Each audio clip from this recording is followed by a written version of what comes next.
अस्सलाम वालेकुम and welcome to my channel. तो आज की इस वीडियो में आपको बताने जा रहा हूँ, अगर आप लिथुआनिया फ्री वीज़ा के लिए अप्लाई करना है, जो कि जिसका वर्किंग प्रोसीजर है 15 डेज, जो कि इसकी ऑनलाइन एप्लीकेशन का पोर्टल न्यू स्टार्ट हुआ है। अगर आप इसमें अप्लाई करना चाहते हैं तो किस तरह आप अप्लाई करेंगे।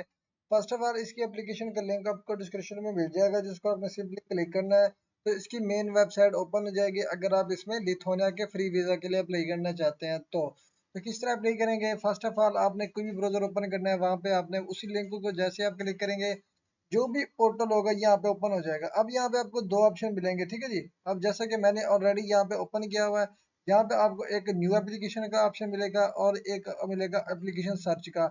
मीन कि अगर आपने एप्लीकेशन ऑलरेडी सबमिट की हुई होगी तो यहाँ पे आप चेक करेंगे नंबर 1 पे, जिसको एप्लीकेशन सर्च कहते हैं, और नंबर 2 पे आपने करना है न्यू एप्लीकेशन, मतलब कि आप न्यू एप्लीकेशन इसमें सबमिट करना चाहते हैं। तो इसमें सबमिट करने के लिए यहाँ पे देखें जी, जैसे हम न्यू एप्लीकेशन पे क्लिक करते हैं तो ये स्टेप इसके ओपन हो जाते हैं, जिसको आपने फिलअप करना है, ये वाला। ठीक है जी। अब कौन कौन से हैं, फर्स्ट वन इसका जो है ना वो आ जाता है जी, फिल द एप्लीकेशन। आपने इसकी जो कंप्लीट एप्लीकेशन होगी वो यहाँ पे आपने फिलअप करनी होगी। वो फिलअप करने के बाद फॉर एग्जांपल मैं इसको अगेन यहाँ पे मेंशन कर देता हूँ। फर्स्ट आपने एप्लीकेशन फिलअप करनी है। सेकंड, आपने ये जो आपने एप्लीकेशन फिलअप की होगी वो आपने सबमिट करनी है, अपनी सेव एप्लीकेशन करनी है। सेव करने के बाद थर्ड ऑप्शन आपके पास आ जाता है सबमिट एप्लीकेशन। मीन के जो एप्लीकेशन आपने बनाई है उसी को आपने सबमिट करना होगा। उसके बाद आपके पास फोर्थ नंबर पे आ जाता है download and print PDF file and sign the application. Mean के जब आप यहाँ से एप्लीकेशन सबमिट कर देते हैं वीजा अप्लाई के लिए, अगर आप वीजा अप्लाई के, यूरोप का ये एक वीजा होता है, अगर आप इसमें अप्लाई करना चाहेंगे तो इसके बाद जब भी आप एप्लीकेशन सबमिट कर देते हैं, सबमिट करने के बाद आपको उसी टाइम आपको एक पीडीएफ फॉर्म में एप्लीकेशन फॉर्म मिलती है, जिसको आपने साइन करना होता है। ठीक है जी। उसके बाद आपने यहाँ पे थोड़ा सा नीचे आ जाना है। ठीक है जी, इसकी डिटेल भी आपको बताता चलता हूँ। यहाँ पे देखें जी, आपके पास ऑप्शन है जनरल वीजा एप्लीकेशन डेटा। ठीक है जी, वीजा टैब सी टैब इसका फिलहाल डाटा है, जिसको शॉर्ट टर्म आप वीजा कह सकते हैं। आपने सिंपली यहाँ पे क्लिक कर लेना है। ये क्लिक करने के बाद आपने क्या करना है, यहाँ पे आपके पास आ जाता है जी कॉन्सुलेट, काउंसलर पोस्ट। ये आपको मैं बाद में बताऊंगा एंड में। उसके बाद आपके पास हो जाती है जी एप्लीकेशन पर्सनल डाटा। अब एप्लीकेशन पर्सनल डाटा क्या है, आपने इसमें अपना नेम लिखना होगा, लास्ट नेम लिखना होगा, ठीक है जी। बर्थ सर्टिफिकेट बतानी होगी, डेट ऑफ बर्थ होगी, कंट्री ऑफ बर्थ होगी, place of birth, current nationality कौन सी है आपकी। ठीक है जी। तो ये डाटा आपने इसमें पर्सनल डाटा में फिलअप करना है। उसके बाद आपके पास जी आ जाता है home address application, home address and email address. इसमें क्या करना है, यहाँ पे अगर मैं इसकी मेंशन करता हूँ, फर्स्ट आपने यहाँ पे कंट्री लिखना है, इधर आपने सिटी का नेम लिखना है, इधर आपने स्ट्रीट नंबर लिखना है, इधर अपना पोस्टल नंबर लिखना होगा, इधर आपने कॉन्टैक्ट नंबर लिखना है, और इधर आपने अपना लिखना है ईमेल।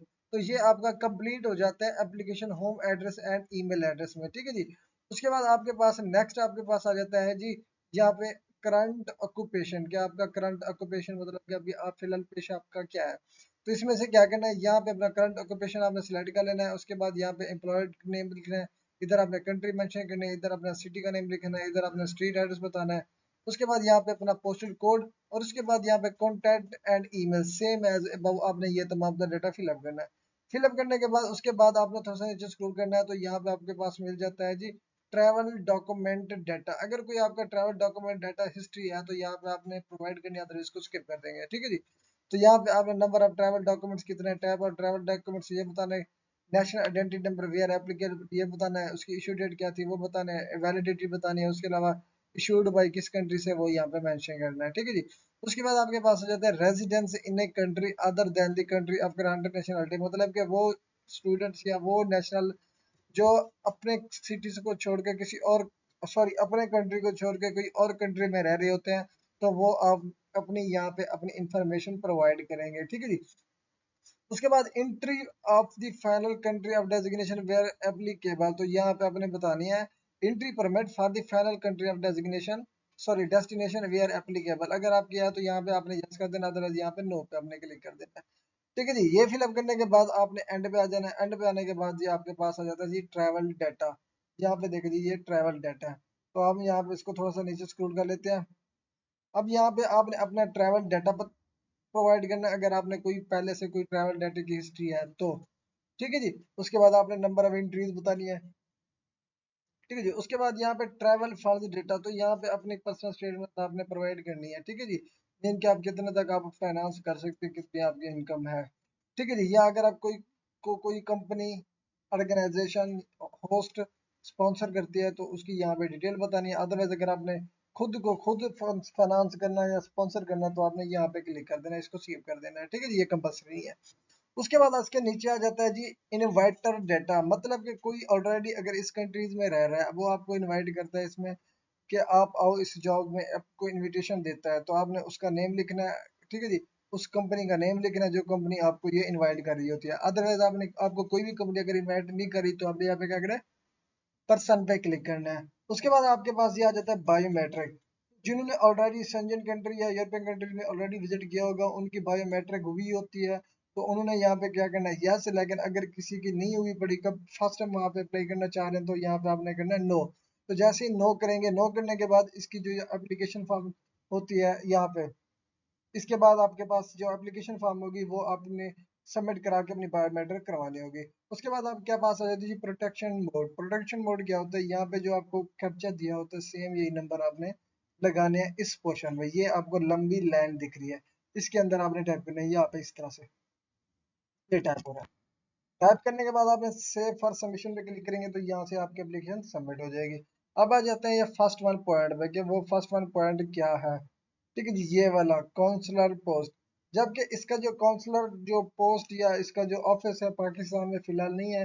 अगर पाकिस्तानी स्टूडेंट या पाकिस्तान इसमें अप्लाई करना चाहते हैं वो किस तरह अप्लाई करेंगे, अजरबैजान या यूएई के थ्रू, जो दुबई के थ्रू।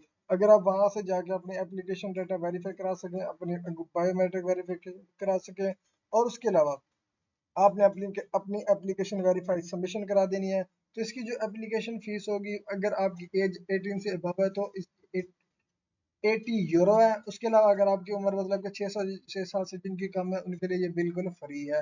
तो ये इसमें अप्लाई करने का तरीका, शेंजन की ये कंट्रीज हैं, यूरोपियन कंट्रीज हैं, लिथुआनिया।